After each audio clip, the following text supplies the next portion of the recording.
Coming up this week on the Wet Net Outdoors podcast. We were talking earlier, like, I've seen days before we're going from a lighter lead to a heavier lead. That makes the difference. Yeah. Like, it might sound silly. That's something I think a lot of people overlook. Yeah. Because a lot of people think, hey, it's 4 ounces heavier, going from 12 to 16, but it's not just it's the not weight. Just the weight that does it. It's the action. Exactly. How the weight is 100%. affecting that rod. 100%. Yeah. That's on my strengths. What's really good in high water? Well, eggs. You know what? Fish can smell that. They love that. And you get a little bit of the right color, some eggs for smell and taste, and the right scent combo. Even in some dirty water, they can track that down. And that's definitely what I was talking about. Before we get this episode rolling, I'd like to shout out our awesome sponsors. First on the list, we have Fish Sauce with the Rod Positioning Gadget, also known as the RPG. It's a slick little tool that'll help you get your rod holders good and tight. Find them online at www.fishsauce.com. Next up, we have Anglers Unlimited. For those of you that like to support local businesses, these guys are doing it right. They have all the tackle you could possibly need under one roof. They also have a huge selection of fresh and cured baits. Robert and his guys are sure to get you lined out with what you need for success. Open 7 days a week from 4 a.m. to 6 p.m. Stop in and say hi, and be sure to tell them Clayton with Wet Net sent you. After that, we have Northwild Outdoors. Northwild is the top of the line when it comes to spinner blade patterns and paint quality. They also do custom paint jobs. Go check them out in Anglers Unlimited or Bob's Sporting Goods, and find them online at www.northwildgear.com. And last but not least, we have Coldwater Strong. Coldwater Strong makes the highest quality salmon and steelhead gear for boat and bank anglers alike. Find their gear online at www.coldwaterstrong.com. What's going on, everybody? Clayton Dietz here with the Wet Net Outdoors podcast. It's been a little bit, and I'm happy to be back. And work is starting to slow down a little bit, so these are going to be coming a lot more frequently. I don't know if it's going to be weekly. We might try moving to bi-weekly just for the sake of mental sanity. But either way, we're gonna be pumping these out again. I know I said that last episode, but I didn't know what work was gonna be like. So this time I'm saying it. We're gonna be more consistent, and I really apologize. It's been busy. This evening I'm sitting down here with Tyler Kraft with Tyler Kraft Sportfishing. How's it going, man? How you doing? Good. How are you? Good, man. We had a blast out on the water today, didn't we? Oh, yeah. We did something different, a little bit different than what I've been doing, and it was fun. It worked out. Caught a couple fish. Wasn't red hot, but yeah, it was fun. Yeah. We'll dive into that a little bit more once we get through our intro here. So as always, please subscribe to this on YouTube, Spotify, Apple Podcasts. We're on all those platforms. Share these out there with your friends. Hit the thumbs up button. Try to get us out there. Try to keep this thing growing. We got a couple announcements from a few of our sponsors. First one we got here, Anglers Unlimited. For those of you that don't know, they actually have a new location that's going to be opening. I don't know if they have a set date on that opening yet, but they got a new location that's going to be opening up in Rainier, Oregon. So that's really exciting. Just across the bridge from Longview. They've really taken over the market in supporting a lot of important causes.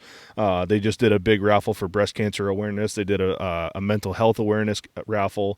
So that's kind of something that they're kind of taking the market by storm in. So stop in there and get yourself some raffle tickets. Go support some awesome causes. Next on the list we have Talon. Talon Rods has a bunch of deals going on. So obviously we're in November now. Obviously Veterans Day is coming up. But instead of Veterans Day, they like to celebrate Veterans Month. So for the entire month of November, they have a ton of cool deals going on their website. For example, you get a free kokanee rod. You spend $150 on their website. Now that's online only. I found that out the hard way. Went in there and spent some money yesterday, and I didn't get a free kokanee rod. But you go order some rods online, you get a free kokanee rod if you spend over $150. They have a bunch of different veterans related deals going on right now, so go check out their website, www.talonrods.com. Next on the list we have Coldwater Strong. So if you go to Coldwater Strong's Facebook page, he just put out a video. He's got a new deal that he's doing where if you go and you subscribe to his website, he's doing monthly giveaways on his website now. So you subscribe to his website, you're automatically entered to win one of those giveaways. And it's not like you have to go in and enter once every month. You enter once, you get put into a big database, and you're going to be entered to win in all of these. So that's really cool. That's really exciting stuff. That's what I have for announcements right now. Now we kind of got that stuff out of the way. We're just going to bullshit. Oh yeah. So Tyler Kraft, tell me a little bit about yourself, man. What's the deal with you? Grown up here, Camas-Washougal area my whole life, Southwest Washington. I've never left. I love it here. We're the gateway to the gorge, and that's where I spend all my time fishing for the most part. I do travel around, don't get me wrong, but if it's in the gorge and you want to go fishing, that is my zone, and that's what I love to do, and I think it's the most beautiful place to do it in. Yeah. Tell us a little bit about kind of growing up and how fishing was introduced to you, where you fell in love with it. So fishing from a young age is what I've always done. My parents have tons of pictures of my dad packing me around in a little backpack when I was 1-2 years old, down on the banks, fishing for steelhead, winter steelhead, summer steelhead, going out in the boat in the Columbia, summer steelhead fishing, fall Chinook. Spring Chinook wasn't a big thing on the Columbia in the 90s, as a lot of people know, but we'd go up to the gorge fisheries, and I've been fishing a few of those gorge fisheries. Like I was telling you earlier, this will be my 30th year getting a line wet there. Yeah. So looking forward to it and getting really excited to get to share that with a lot of people. But besides that, really, really fortunate from a young age that fishing was introduced to me, and I was very fortunate that my dad, grandpa, and a lot of his friends were very good anglers. You know, I mean, they knew the ins and outs, and they shared that with me. And then I was also very fortunate. About 8 years old, I got my first boat. It was a 10-foot little Crestliner John boat. Oh, yeah. Got a set of oars. My parents live by Lacamas Lake in Camas, if anybody's familiar with that. Yeah. Got a 2-way walkie-talkie. I was already familiar with boats. Boating and me from a young age was how I was brought up. So my dad would take me down there, drop me off in the boat, give me a trout rod, set of oars, life jacket, 2-way radio, send me off, and tell me to call him when I was ready to get picked up. Yeah. And I did that for a lot of years. I won. They used to have a trout derby, 2-time champion right here. There you go, 2-time trout derby champion. Oh yeah. But I mean that, I don't know. I've just loved it from a young age, and I was very, very fortunate that we had boats and were able to do, whether it was drift boats, boats like a big boat for going out in the Columbia or going out in the ocean. Like we've just had all the tools and utilized them. And from a really young age, I got exposed to all of it, and I got exposed that if you do it the right way, you can make a living out of it. You got to do it the right way. Yeah. And it's just figuring out your own path and doing it. And now we're all here. And yeah, absolutely. Obviously growing up with a bunch of fishing, was there one kind of style of fishing that you guys leaned to? Were you guys tributary guys? Were you guys big river guys? We did it all. Yeah. I mean, I think in order to really be a really good fisherman here in the Northwest, you got to catch them in a boat, but just as well, you better be able to catch them off the bank. Yeah. And that's, I pride myself in that. Like, I hike the bank all the time in the wintertime. Hike the bank throughout the year, but in the wintertime for winter steelhead, oh yeah. I hike the bank, and I use my drift boat. I utilize them to the fullest, and to be a solid angler here in the Northwest, doesn't matter if it's boat, bank, whatever you got to do, you got to figure out how to catch them. Yeah. And it's a lot of fun, but with that and all your trials and tribulations, that's how you grow as an angler, and then you find some cool friends along the way, and you guys all help each other out, but that's how you do it. Yeah, absolutely.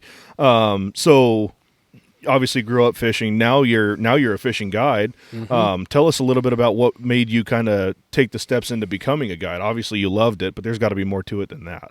I've always loved fishing. The passion that I have for fishing, I mean, we all love it, but I know some of us it runs deeper in than others, and it's cool that we can share that with everybody. And I just want to keep growing as an angler and growing as a person, and getting to share that, not only my people skills, but also all the angling skills, and getting people out on the water and having a successful day and having fun and laughs and memories, and going for, it could be their first fish ever, possibly. I've had a lot of those this fall. Right. And that, how cool that is. That's amazing. They get their first salmon ever, and getting to take young kids and older people. It's just a really fun time. And the way that I get to connect to these people, I maybe not would have connected to them in a different setting. Right.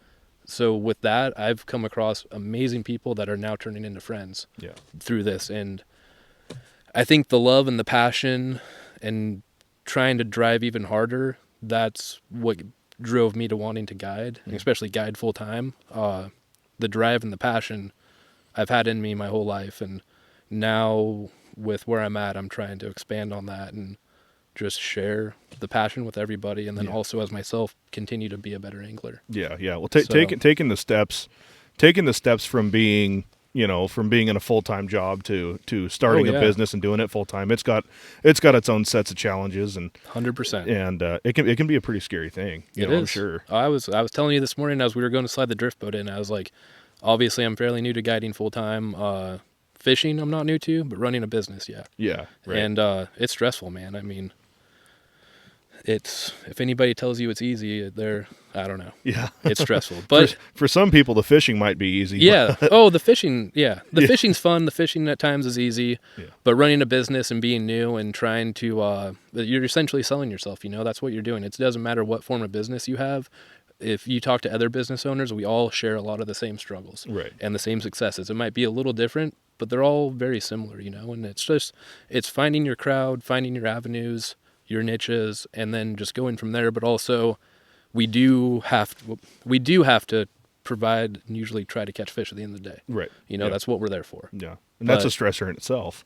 100%. Feeling the pressure. Yes, and don't get me wrong, there's times of the year where fall time's one of them. Fishing's pretty dang good. Mm-hmm. Fishing's pretty dang good. You're going to usually have pretty good success. And with that, that's why that time of year so many people love to get out. Right. Great weather, fishing's hot. Yeah. People love to go. Yeah. So it's a great time, and getting to share that, and then the stress of trying to catch fish. I mean, I don't know. Some days they just jump in the boat. Some days you got to work at it a little bit, but that growing as an angler, like I was talking about, that's where that comes into play. Right. I mean, you really do. You just grow, and you see it every day, and you're changing, and you got to rely on what the fish are telling you. We can go and I can tell you what I killed them on yesterday. Well, today it's probably going to be different. Right. But it's realizing that and changing. Like we were talking about earlier, you can't be afraid to change. If you are stuck in your ways, yeah, you'll get them, but you might get them a lot better if you're open to change. Yeah. So that's one thing I've learned really quick is be very open to change. Do what works. Stay comfortable, stay confident. Those are all keys to success. If you ask me, it's like stay within your limits in a way. I mean, if you do really good in one spot, don't maybe venture to a different spot that you're not successful in yet. It's like kind of like I'm saying, like stay in your limits. Stay where you do good, stay where you're confident, stay where you're comfortable, and then grow. Yeah. You're starting to sound a lot like Bill Rivas. Bill and I have had this conversation. I can't tell you how many times. Yeah. I get excited. I want to go try something new. And he's like, yeah, you have to. He's like, why? Why? You have fish in your backyard. Why are you going to Drano when it's, September 1st and, our backyard is on fire? Oh, yeah. No, but it's fun. And like we were talking about earlier, like me growing up, especially once I got my license, it was like, man, I want to go here. I'm going. Like I do a little bit of research and I'm gone. Tank of gas. Let's go right now. Throw those rods in. And back then, if it was going to be a tributary, I was like, okay, let's bring like a drift rod, some eggs, pencil lead, yarn, corkies. Cool. Let's throw that thing in. And then maybe like a spinner rod or maybe a bobber rod back in the day. And then, dude, let's go. Grab a tank of gas. Go get some friggin' beef jerky. Yeah. And that's if we're lucky. Yeah. Let's go. And that's what we would do. And I mean, I've fished all over Washington State and some of Oregon State, and I mean, all over a lot of Oregon State actually, but I've done a lot of it, and the gorge is my home. I mean, this is where I live. This is what I love, and getting to share this with everybody, that's why I spend so much time here.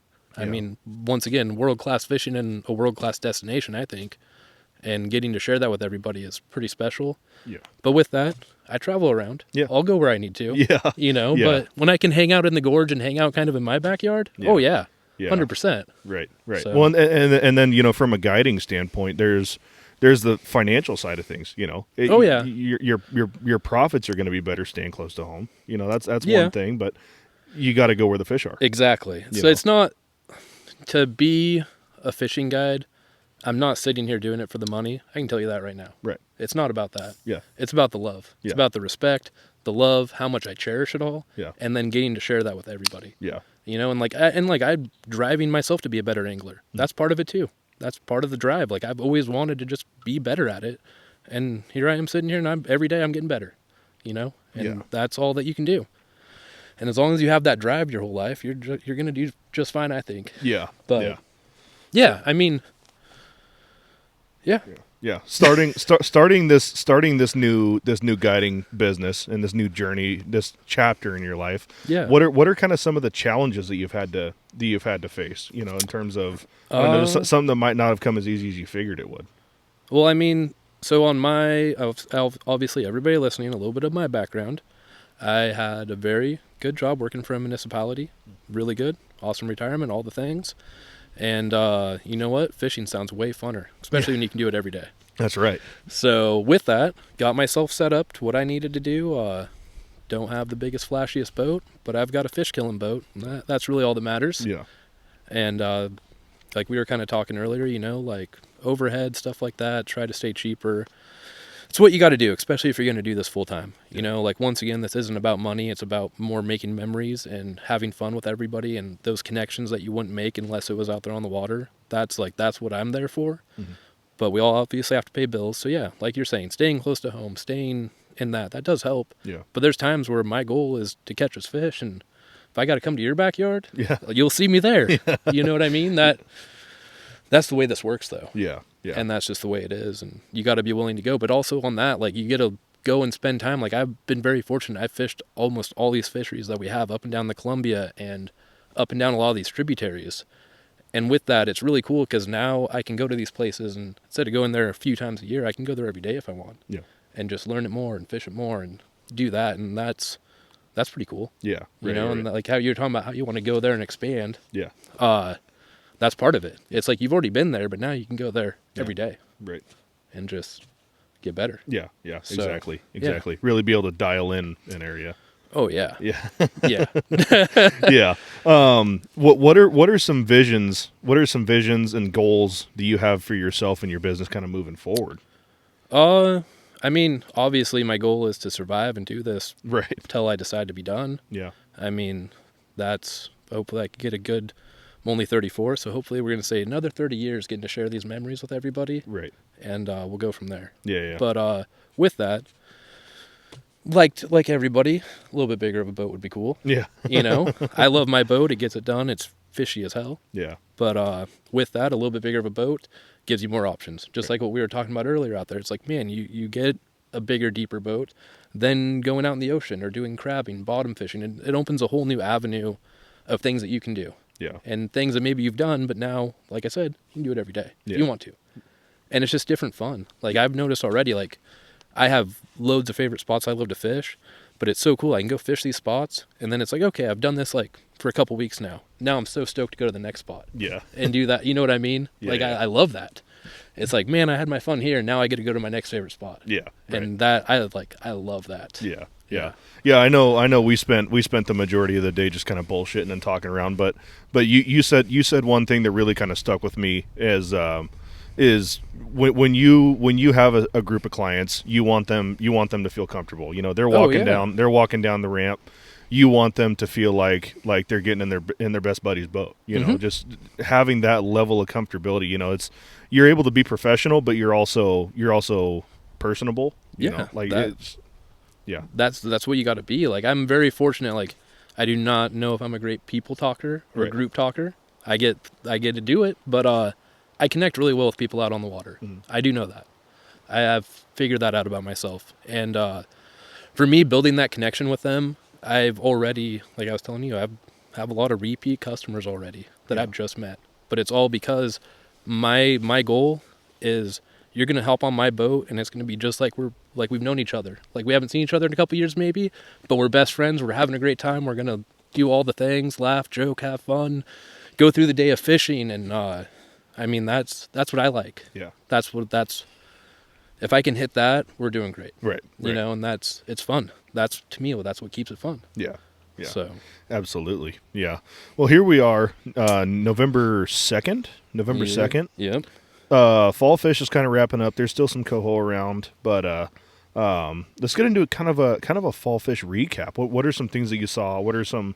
You don't have to get super specific, but what are some areas that you kind of targeted? Obviously, you stick to the gorge, but yeah, I mean, I'll say an area that I target is just west of Bonneville Dam. Mm. You know what I'm talking about. Oh yeah, not real far, but I saw you out there west of Bonneville Dam. Yeah, and I target an area around there, but it's the star of the gorge, and that's my home. And I've fished that area my whole life. Mm. So it's just home to me. Yeah. And it was great. I mean, fall fishing, it was very fun. There was tons of fish. Everybody was having success. I mean, everybody was. It was awesome. It's so much fun to go out there. And not only are like your good fishermen having success, but your grandpa and grandson. Yeah. You know, like they're out there and they're railing on them. It's like that. These fish aren't just here for us. It's for everybody. Yeah. And that's what needs to be shared. Right. You know, like I'm all about, like I'll take clients and they're like, man, like, will you send me a picture of how you're set up? I'm like, yeah. Dude, you want to know, like, I'm here to share it. Like, it's not just pay and go with me. Like, you want to know how I set up for steelhead? I'll send you a picture. Right. You know, like I'm all about trying to help people get the tools they need to have success. Right. But with that, fall Chinook, jumping off track. Fall Chinook was really epic. That's perfect. I love it when people jump off track. I love it. Yeah. Fall Chinook was epic. I fished west of the dam, fished east of the dam of Bonneville. Did well in both fisheries that I was doing. Still, even last, what is it? So what was last Sunday? Just the end of October, like the 27th, I think. Something like that, yeah. Caught chrome bright king with sea lice way above Bonneville Dam. Yeah. So that's awesome. They're still out there. Yeah. And the coho, they're still out there and they ain't going nowhere. Yeah. There's plenty of them in the Columbia. I can tell you that for sure. Yeah. So they ain't going nowhere. That's awesome. Did you notice it to be more of a spinner year, more of a super bait year? You kind of toy around with both? Man, it goes day by day. Like I kind of told you my game plan on what I like to do, and I put out a little bit of both every day, and then I just let the fish tell me what they want. Right. And some days it's tuna and super baits, you know, or tuna and the Yakima bait ones. Yeah. The spin fish. Yeah. You know, I'm not a huge spin fish guy, but I'm throwing it out there. I'm not trying to discriminate here. I'm not either, but it's okay. Yeah. I'm not trying John Ferguson is working, and Adam. John Ferguson and Adam Bierke are trying to convert me, and it's working a little bit. There you go. I started actually catching fish on them this year, so that's a huge step from last year. They have their time and place. Don't get me wrong. I'm not once again, I love the brads. Yeah. Love the spin fish. That's all good. Yep. Me, myself, more of a brads guy. Yeah. But with that, like I told you earlier out in the drift boat, it's like, man, every day I'd start with a little bit of both, and then I'd let the fish tell me what they want. Yeah. Some days it was the tuna. Some days it was the spinners. Some days the bite was so good it didn't matter. Yeah. Just put it down there. Right. And that's the way it goes. Yeah. But you got to have both. But that's once again like what I was saying, like being open to change. Yeah. Like if you come and you're just like, I'm gonna go and run spinners all day. Well, yeah, that'll work a lot of the time. Yeah. You might, even on a bad day, you might get a couple bites. Right. But if you're ready to be like, I'm going to try tuna, I'm going to try that, have kind of a game plan of what you're going to do, and then you let the fish tell you what they want, oh, you're going to do way better. Yeah. So but it's just being open. Yeah. Yeah. So when you're targeting fish where you have been, obviously sometimes you get a pretty big crowd. What are some things, and you don't need to be giving away any big secrets, but what are some things that you'll do to try to set yourself apart from the crowd? That's a really good question. Because, like, I mean, I fish with a lot of really fishy guys, and I'd say, and I'm lucky enough, I do fish with some really other good guides that I'm friends with. And I'd say across the board, a lot of us, we're like 90% the same, down to like everything. It's like that 10% where like, and I'm sure me and you, like, I bet our gear, if we will go look at our trolling gear, I bet 90% the same. Yeah. And 10% there's little differences. Right. And that's what it is, but we all have them, but it's really honing in on those details, I think. Yeah. Like once, and if you're consistently out there, whether it's after work a few days a week or every morning, you'll see those details of what they want, and then picking up on it, staying up on those, realizing that, making changes really quick. Where I fish, man, it just depends. I get them all over, but it's just trying to put yourself in a position where maybe you're not in the pack of the boats if you don't need to be. Right. You know, out to the edges, down below, just a little bit different where you're not in it. Let me ask you this. This might be a little easier question to answer. You're out trolling around. It's a tough day. You're struggling. Yeah. Everybody's struggling. You got colors and scents. You got presentations. You know, you could shorten leaders, lengthen leaders, bumpers, so on and so forth. Yeah. What are some things that you're going to try to tackle first to try to be successful? Okay, here's my question to you. Are we marking fish? Yeah. Oh, yeah. Okay. Yeah. The fish are there. Yeah, the fish are being finicky. Okay. Yeah. As long as they're there. Location is the first key in all this. That's what I was going to say. I don't care who you are. If they ain't there, we ain't catching them. Right. But yes, if they're there, okay.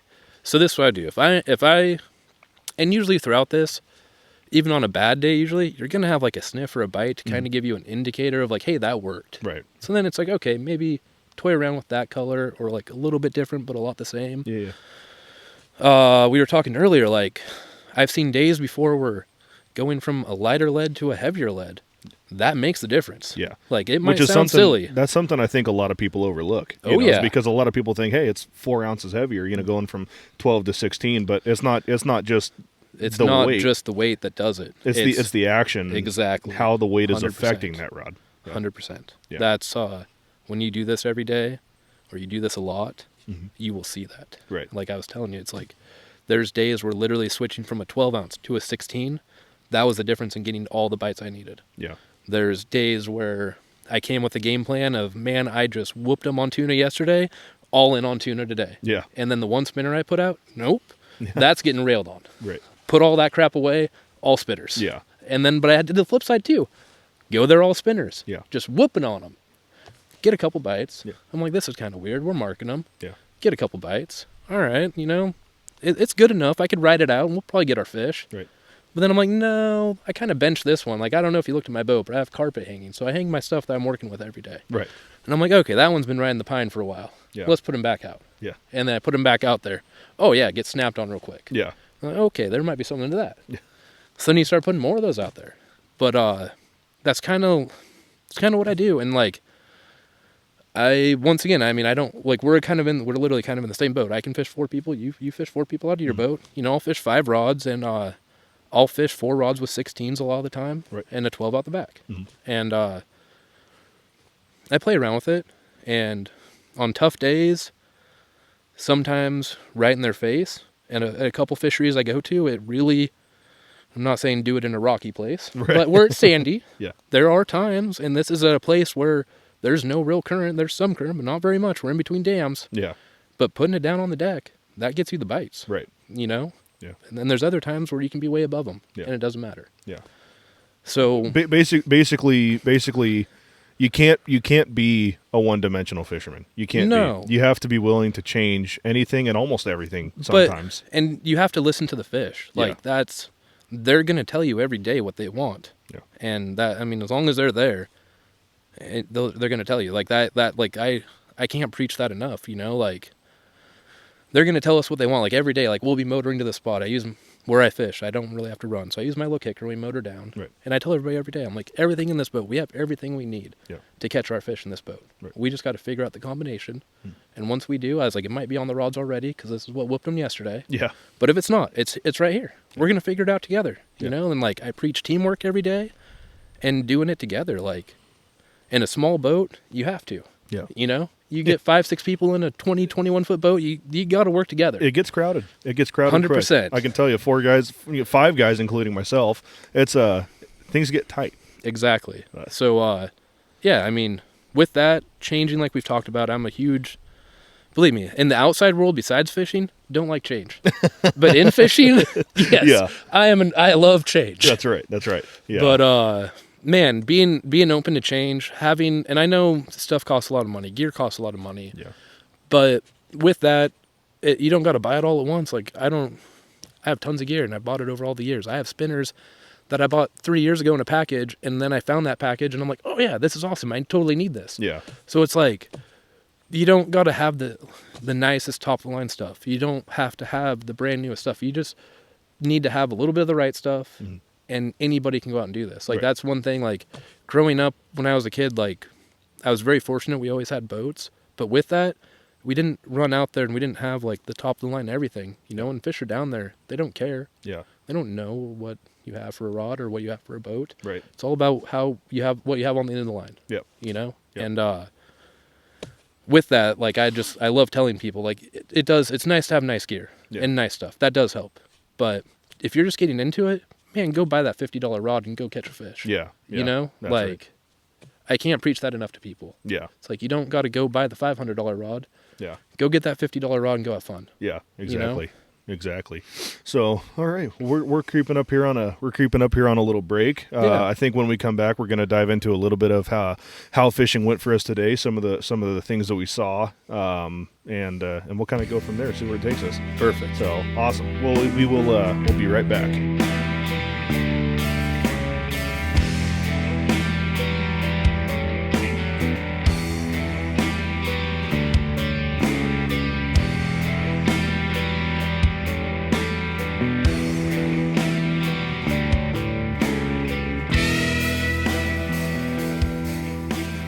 righty, we are back from our little break there. Tyler went and got dressed up. He's looking fancy. Oh yeah, dude, I was getting chilly there. I'm not gonna lie. So what were we going to talk about? Oh, we went fishing today. Yeah, we did. So I did a little bit something different. I gave him the option yesterday when we talked on the phone. I was like, man, we can go do my program that I've been doing in the gorge for coho.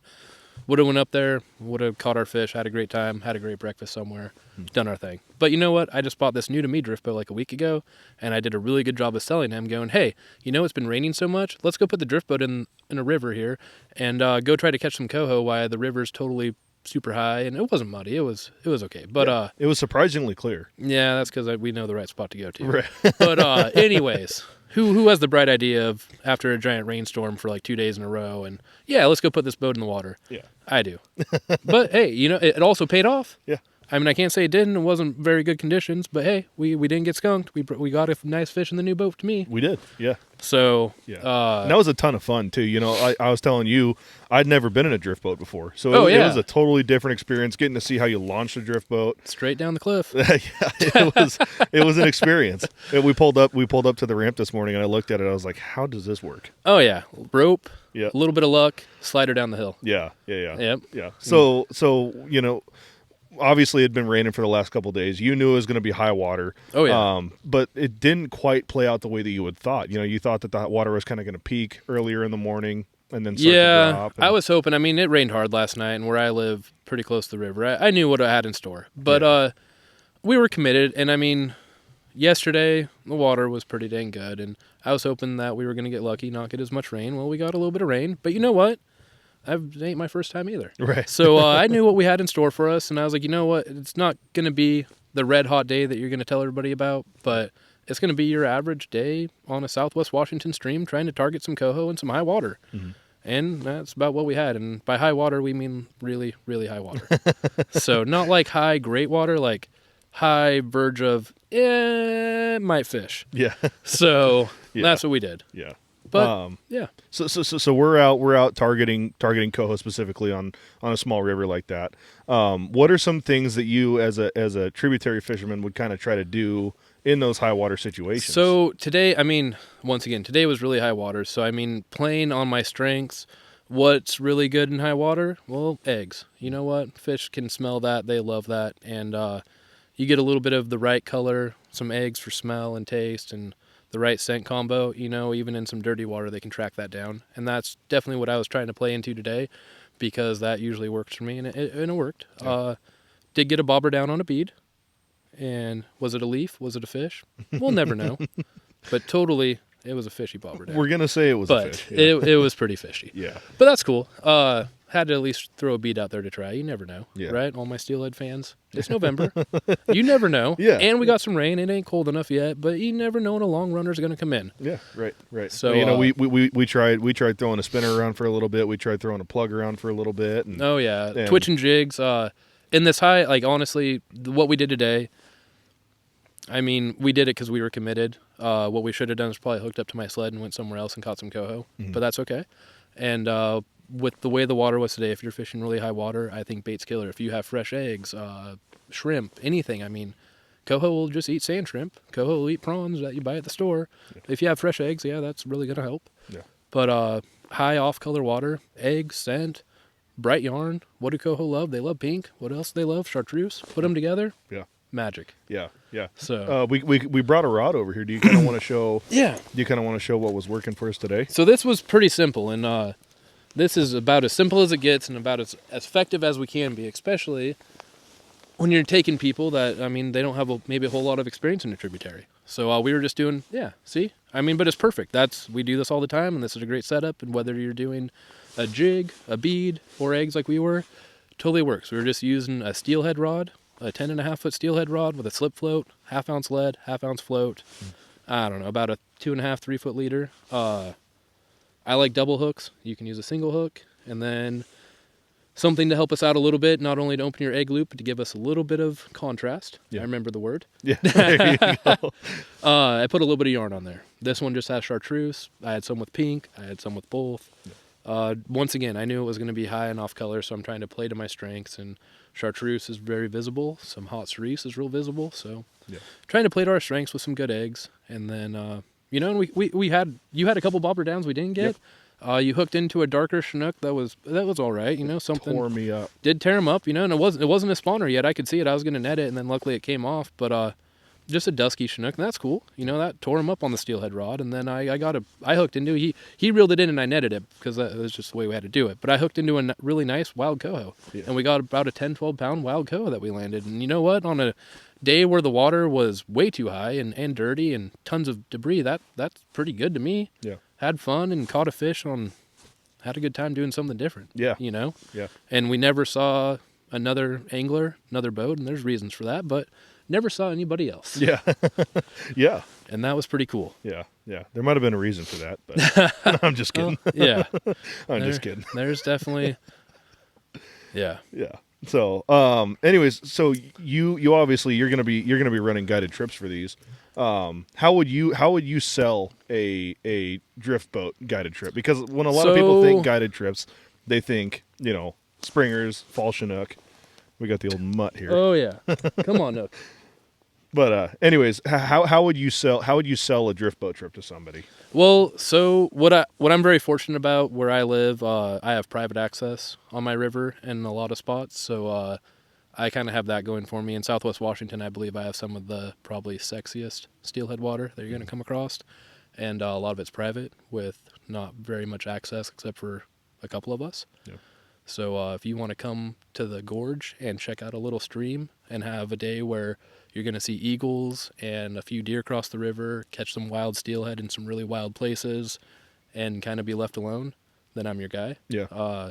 It's not always going to be a huge, 10-fish day. Yeah. There are those days. There's days that are way better than that. But on average, like I told you this morning in one section, I've never been skunked. Right. We've always gotten something. Yeah. So with that, if I can sell you on something, there you go. Yeah, that's right. But even down on some of the lower parts of this river, I have my means to have private access and great fishing that a lot of people don't have access to.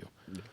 So that's kind of what I do, but it all plays into the gorge, and this is my home, and this is where I work, and this is what I do. Yeah. Yeah, so, that's awesome. Yeah. So this was your first drift boat trip of the year.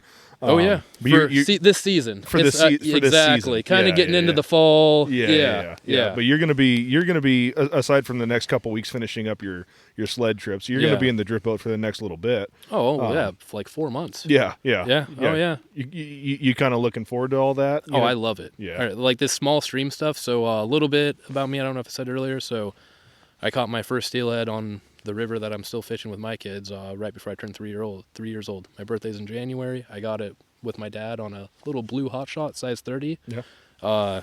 If you guys have any hot shots, hang on to them. They're still killers. I still fish them. They're amazing. One of the best steelhead plugs ever. Yeah. And if you don't think I'm the one to tell you this, go talk to Bill Herzog. He'll tell you some stuff that you want to know about hot shots, and probably that they're the best steelhead plug ever. Yeah. So that's pretty impressive that you caught your first fish before you turned 3. I'm pretty sure.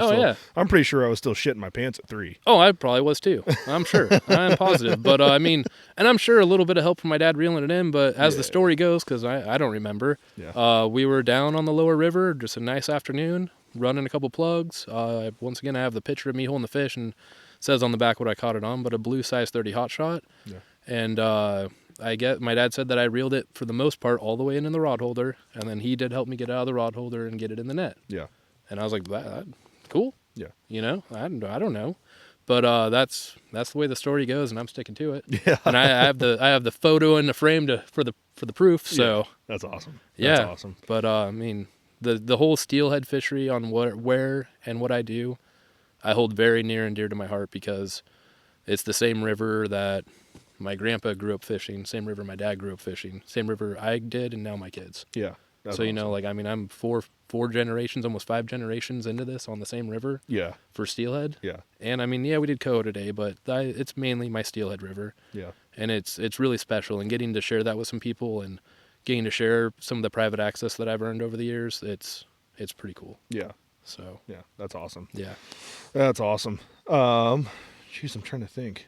I know we had a couple other things we said we wanted to talk about, and now it's Yeah, I blanking mean, me. pretty much like you said earlier, I'm wrapping up my my coho fishing in the gorge. Mhm. We have about, I don't know, about 2 weeks, 3 weeks of it left. Thanksgiving, that's totally about the end of it, but it'll go strong for another 2, 3 weeks. It's just hopefully we have some decent weather to help keep getting people out there. Yeah. I mean, a lot of people are diehards, don't get me wrong, but there's a lot of people that like to go on a dry day, and I mean, I don't mind a dry day. Yeah. So, yeah. So hopefully we can get a few more really good weeks of decent weather up there and have some fun catching some really nice coho before Thanksgiving. And then with that, take a little break. And, man, winter steelhead, though. Yeah. We keep getting this rain. It gets a little bit colder. Yeah. It's on. They're going to be showing up. In some streams, it'll start happening. I know a lot of streams don't get a lot of early fish, but there's a lot of streams still around us, whether you're in Oregon or Washington, that do get some early fish, whether they're hatchery or wild. And I know there's a lot of guys biting at the chomp. And after doing this today, this was really fun because this got me, that lit the fire. Like, I'm so been in the sled trolling or doing that sort of deal lately. And, like, getting back in the drift boat and doing this, like, it's a whole new fire that relights. And you're like, okay. A few months of this, oh, I'm down. Yeah.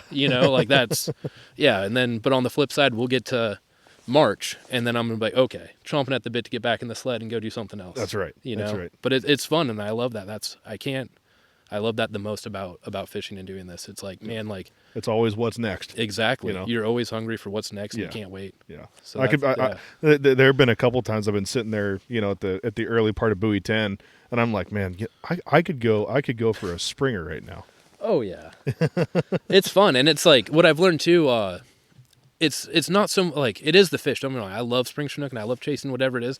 But what I found for myself, it's more so the locations I get to go do it in. Right. That's what I love. Yeah. Like how you said Buoy 10. It's like, yeah, you're down there and the fishing's epic. Yeah. But it's also the location. Right. Like that adds to it. And like we're so blessed in a way that throughout this whole Columbia River, there are so many epic locations to go catch fish and have fun and make memories with people, and that's like, I think that's what I love the most about like getting to change different places. It's not like I'm tired of it. Right. It's like I'm just stoked to go to the next location. Yeah. Because I love it just as much there. Yeah. Yeah. And then you obviously do it for a little bit, and you get to go to the next one. Yeah. Yeah. And then we have such a diversity in what the coast looks like versus you go upriver 100 a couple and some hours miles and you're a in the couple desert. hours. You're in the desert almost. Yeah. Oh yeah. It's so cool, and it's cool that we get to follow these fish the whole way up it, and you get to do so many different techniques from down at the ocean all the way up. Yeah. You get to do so many different things to target these fish, and you can follow them. I mean, people, you're still chasing them. And right now, down in the Oregon rivers, like fall Chinook in Oregon, really in a lot of the tributaries is just taking off right now. Yeah. They've been waiting for this. Right. This rain. It's going, but now it's like it's going. Yeah. So yeah, it's cool. Yeah. A lot of fun. It's sad that fall, in a way, we got time. Fall's not done. I mean, yeah, it's not done at all. But it's sad that fall on the Columbia is wrapping up here in about 3 more weeks. Yeah, that's what I will say. Right. Fall's not done, but fall on the Columbia, 3 more weeks. It's wrapped up. Sad day, but then it's steelhead time. Yeah, it's all good. Yeah, yep. There's things to do. So, you got anything else you want to touch on? What are you thinking? Man, hope everybody has some happy holidays. I don't know if you do another podcast between now and then. You said every week, right? Every other week? We'll see. We'll see. It'll be every week or bi-weekly. All I know, you guys better hold them to it, because I heard him say earlier. It's like bi-weekly. I said it once before. Yes. I said it so once hopefully before. He'll have a couple more podcasts before the holidays. So, but if not, hey, happy holidays from me, my family to yours, and 2025. It's going to be a great year. Like I told you earlier, like people talk about the good old days. We're in the right conditions right now, whether it's ocean-wise, temperature-wise, river-wise. Like we're in the conditions. Like fishing is so great, and the opportunities there. These are the good old days. Right. If you're our age, these are what we're going to talk about when we're older. Yeah. These are the good old days. Yeah. So take it in, enjoy it with your friends, your family, whoever you can. The time is now. Yeah. Enjoy it. Get out there, Get out there and have fun. Yeah, absolutely. That's what I got. Absolutely. So, if people want to get a hold of you and book a trip, how can people do that? So you can call me directly or text me 360-335-4664. You can go to my website. It is tkraft, and that craft is Kraft, fishing.com. Once again, tkraft, fishing.com. And you can get a hold of me on there. and it also has my email on there. Okay. So Yeah. but honestly, just because I'm fishing daily just about, call or text works best because we always have our phones on us. Yep. So that, and if you do call or text me and I don't respond to you right away, I will. Usually it's because I'm usually working. Yeah. Or maybe I'm on a river with not good cell phone service. Right. So, Right. You got any? yeah. You got social media? Do have social media. So I have Facebook, Instagram. Facebook, Tyler Kraft Sportfishing. Instagram, TK Sportfishing. Besides that, friend me, Tyler Kraft. Yep. Find me on Facebook. Let's be homies. That's right. Yeah.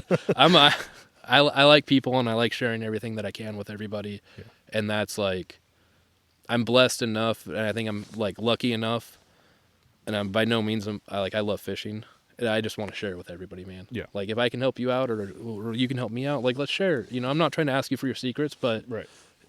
These fish are all there for all of us to catch. Mm. It's not just like a certain group supposed to catch them. Right. So let's all catch them and have fun. Yeah. Whether you're going with a guide or you're out there with a grandpa and grandson, like that's what it's about, though. Yeah. They're there for all of us. Yeah. So I think with me and having kids especially and trying to pass this knowledge on to them, it makes me want to pass it on to anybody who really cares. Yeah. And that's what it's really special to me. Yeah. And like getting to pass that on to the right people is amazing. Yeah. Yeah. So Absolutely. yeah, enough talking about that, I guess. Yeah.